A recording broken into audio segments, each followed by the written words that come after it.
Vertical line এবং horizontal line কিভাবে use করব আমরা ড্রয়িং এর ভিতরে একটা জিনিস কি ওভাল। ওভাল অর্থ হচ্ছে সার্কেল। বৃত্ত টাইপের। হ্যাঁ, এটাকে হচ্ছে সার্কেল বা ওভাল বলে। ঠিক আছে, আপনারা প্র্যাকটিস প্রথম করবেন আজকে ভার্টিক্যাল লাইন এবং হরিজন্টাল লাইন। আমরা এর আগে যে কিছু ড্রয়িং করতে গেলে করছিলাম কি স্কেল বসাই দিয়ে সেটা ড্রয়িং করতে। ধরেন আপনি একটা বাড়ি ড্রয়িং করতেছেন, আপনি এখানে স্কেল বসাইতেন, স্কেল দিয়ে মাপে মাপে দেখতেন। এখন মাপে দাগ দেওয়ার দিন শেষ। এখন আপনাদের বুঝতে হবে যে ড্রয়িং শিখতেছেন বা আপনারা যদি চারকোলা নিয়ে পড়াশোনা করতেছেন, আপনাদের কাজ শিখতে হবে সম্পূর্ণ হাতে হাতে কলমে শিখতে হবে। কিন্তু আপনারা লাইনটা প্র্যাকটিস করবেন, লাইন ধরবেন এভাবে খাতা হয়, এই যে আমি টানতেছি, এই যে উপরে ধরছেন দেখেন পেন্সিলটা আপনাদের প্রথম থেকে ভালো করে দেখেন। এই পেন্সিলটা ধরছেন না আমার আমার উপরে ধরবেন, যেমন চিমটি ধরবেন না, চিমটির মতো করে ধরলেন, নিয়ে এটা হাতের নিচে এই যে যে মানে কি বলবো যে তিনটা যে হাত আঙুল আছে এটা হাতের নিচের দিকে দিয়ে এই যে টানবেন। চেষ্টা করবেন একই লাইনের মানে একটা বোর্ডের ভিতরে মানে একটা লাইনের ভিতরে যদি প্রত্যেকটা লাইন আছে অর্থাৎ আমি বলতে চাচ্ছি এই যে আমি প্রথম যে লাইনটা টানলাম এটা উপর দিয়ে আর পরবর্তী যে লাইনটা যাবে ঠিক যেন সেটার উপর দিয়ে যায়। ঠিক আছে, আপনারা এটা প্র্যাকটিস করবেন আজকে। এর চেয়ে বেশি কিছু দরকার নেই আজকে। আজকে আপনি প্র্যাকটিস করেন। আপনারা পেন্সিল আনবেন, পেন্সিল আনতে হবে, পেন্সিল আনতে হবে ক্লাস তো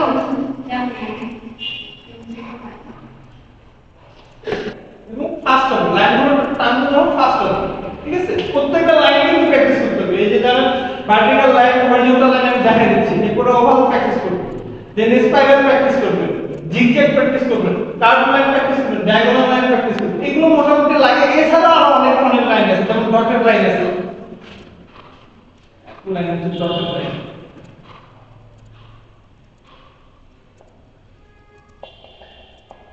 এই যে লাইন, এই লাইনটাও প্র্যাকটিস, এই লাইনটাও আপনাদের ড্রয়িং এর ক্ষেত্রে কাজে লাগবে। ঠিক আছে, তো শুরু করেন আপনারা, আমি দেখাই দিচ্ছি আরো।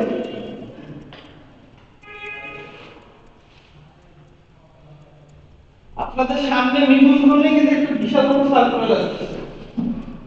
ঠিক আছে, মানে আপনারা ভালো প্রিপারেশন নেন, আমি সঙ্গে আছি, আপনারা এই সিলেবাসটা হয়ে যাবে। তারপরে পড়েন এবার তো ড্রয়িং এর উপরে নিজে নিবন্ধনে পাস করি। হ্যাঁ, ম্যাক্সিমামগুলো ড্রয়িং এই থাকে। আচ্ছা, আমি যদি প্রশ্ন পারফরম্যান্স দেখাই দিই আপনাকে তাহলে বুঝতে পারবেন।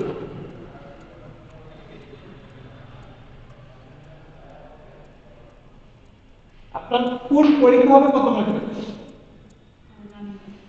এই মা পরীক্ষা আছে না দেখাই। আপনাদের ফুল পরীক্ষা হবে পূর্ণ হচ্ছে 100 মার্ক, নিবন্ধনের পূর্ণ মান হচ্ছে 100 মার্ক। আমাদের যেমন একাডেমিক সেরকমই না মানগুলো। হ্যাঁ, এর মধ্যে আপনার তত্ত্বীয় থাকবে 50,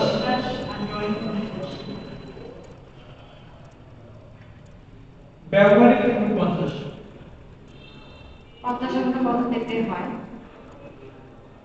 আমি কখনো পরীক্ষা দিইনি নিবন্ধনে, আমি পুলিশের জব পেয়ে গেছিলাম, পুলিশে চলে গেছিলাম। তো আপনারা যখন পরীক্ষা দেবেন আপনাদের টার্গেট থেকে আমি মিনিমাম 80 মার্ক পরীক্ষা, সর্বনিম্ন 80 মার্ক, এটা হচ্ছে আমাদের টার্গেট।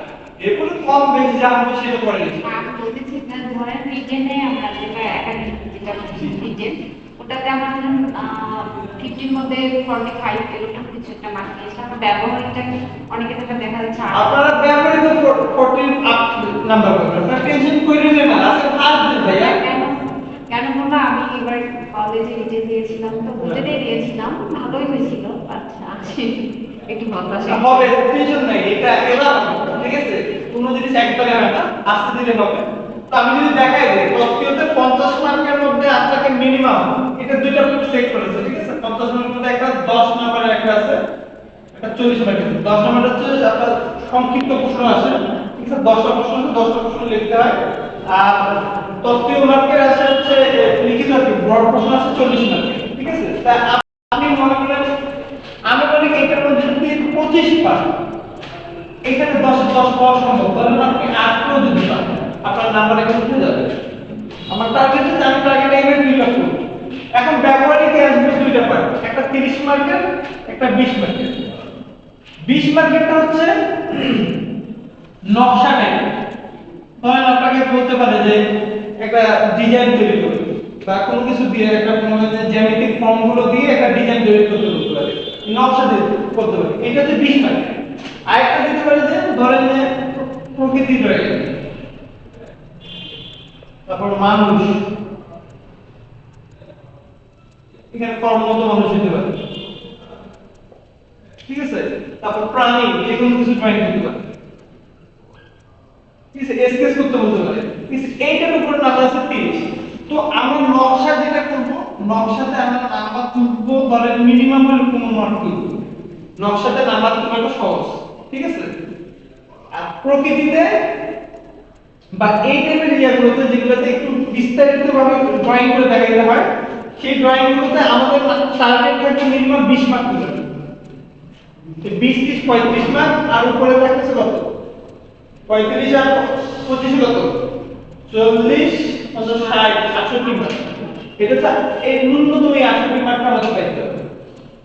80 টার্গেট, আমাদের টার্গেট হলো 80 মার্কের। 80 মার্কের টার্গেট করলে আমরা ইনশাআল্লাহ চাকরিটা পেয়ে যাব, ঠিক আছে। এরপর এটা হচ্ছে সর্বনিম্ন আমি দেখালাম যে এই মার্কটুকু পাইলে আপনারা মোটামুটি চান্স পেয়ে যাবেন, ঠিক আছে। আমাদের টার্গেট হচ্ছে এটা। যাই হোক, আমাদের প্রথম দিন যেহেতু আমরা লাইন প্র্যাকটিস করি, এখন দুজনে লাইন প্র্যাকটিস করেন এবং এটা আসলে লেগে রাখে, পরীক্ষা আসতে পারে যে আপনার ড্রয়িং এর ক্ষেত্রে কি ধরনের লাইনগুলো ব্যবহার করা হয়। তো আপনারা বলবেন প্রথমত লাইন, সকল ধরনের লাইনের ব্যবহার করা হয়, সবচেয়ে বেশি ব্যবহার করা হয় ভার্টিক্যাল লাইন এবং হরিজন্টাল লাইন। ভার্টিক্যাল লাইন কোনটা, যেটা যে লম্ব আকৃতি হয়ে আছে, ঠিক আছে, এই যে এটা ভার্টিক্যাল লাইন। আর হরিজন্টাল লাইন কোনটা, যেটা এই যে শুয়ে যাচ্ছে, ঠিক আছে, ওটা কিন্তু হরিজন্টাল লাইন বলে। এছাড়া ব্যবহার করা হয় যে জিগজ্যাগ লাইন, এই যে ক্রস করে পাহাড়ের মতো যাচ্ছে ওটা।